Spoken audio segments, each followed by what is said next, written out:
enterprises because all the workers there, they are Communist Party members. And therefore, they cannot afford to have Communist Party members angry with the leadership. And these Communist Party members who work there, they have wonderful arrangement. They get free housing, they get free medical attention, they get free schools, and they get a huge pension. And it's a very, very settled, safe, secure life, which nobody once having got it would like to give it up. So the Chinese have this dilemma, what to do about these state-owned enterprises. Unless you close down these, because they are all old Russian machinery and so on, they are all out of date.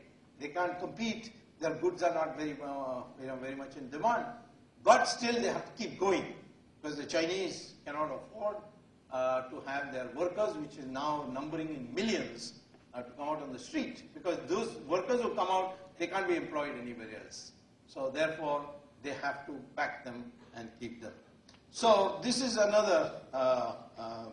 And finally, as I mentioned to you, the current account balance. The current account balance is the current receipts from exports minus the current expenditures for paying for imports, etc., and plus the invisibles, that is money that comes in as service income, as software exports and so on. So if you just looked at goods sold and goods bought, that difference is called balance of trade. But the current account is not in the capital account, but in the current account where you get goods and so on, and then you get receipt of payments for something or the other.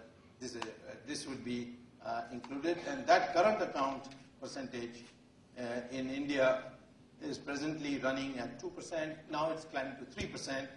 In China, and it's minus. In China, it is still plus. And it could become minus in the near future. So now, if you look at the macroeconomic fundamentals, not bad, India and China.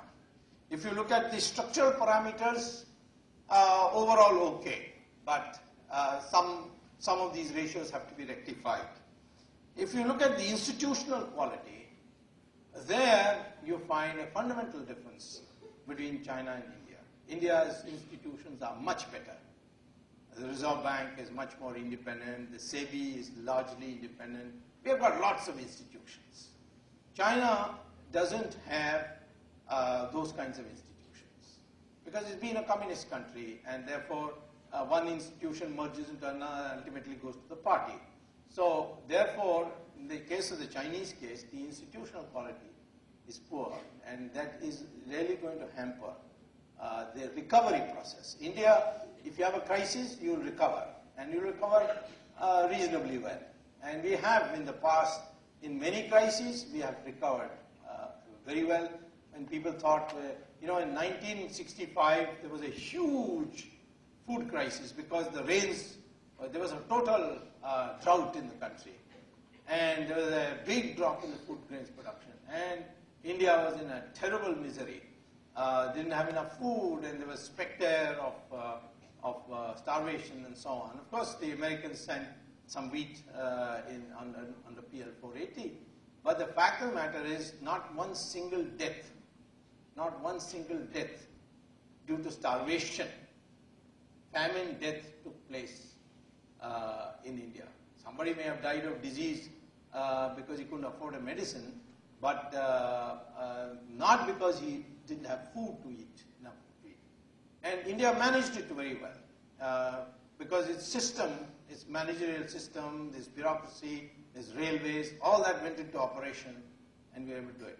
Nobody thought we could do it because in America there were two brothers who were working for the State Department. One was called William Paddock and the other was called Robert Paddock. So if you go to Amazon.com and type Paddock and Paddock, World Famine 1975. These two American officials wrote a book saying that world is going to have a famine in 1975. That is, they wrote it in 1965. And said that at that time the United States has to decide, which countries to rescue and which countries to abandon. So they said we have to borrow military terminology in this, because in the battlefield you will not rescue all wounded people.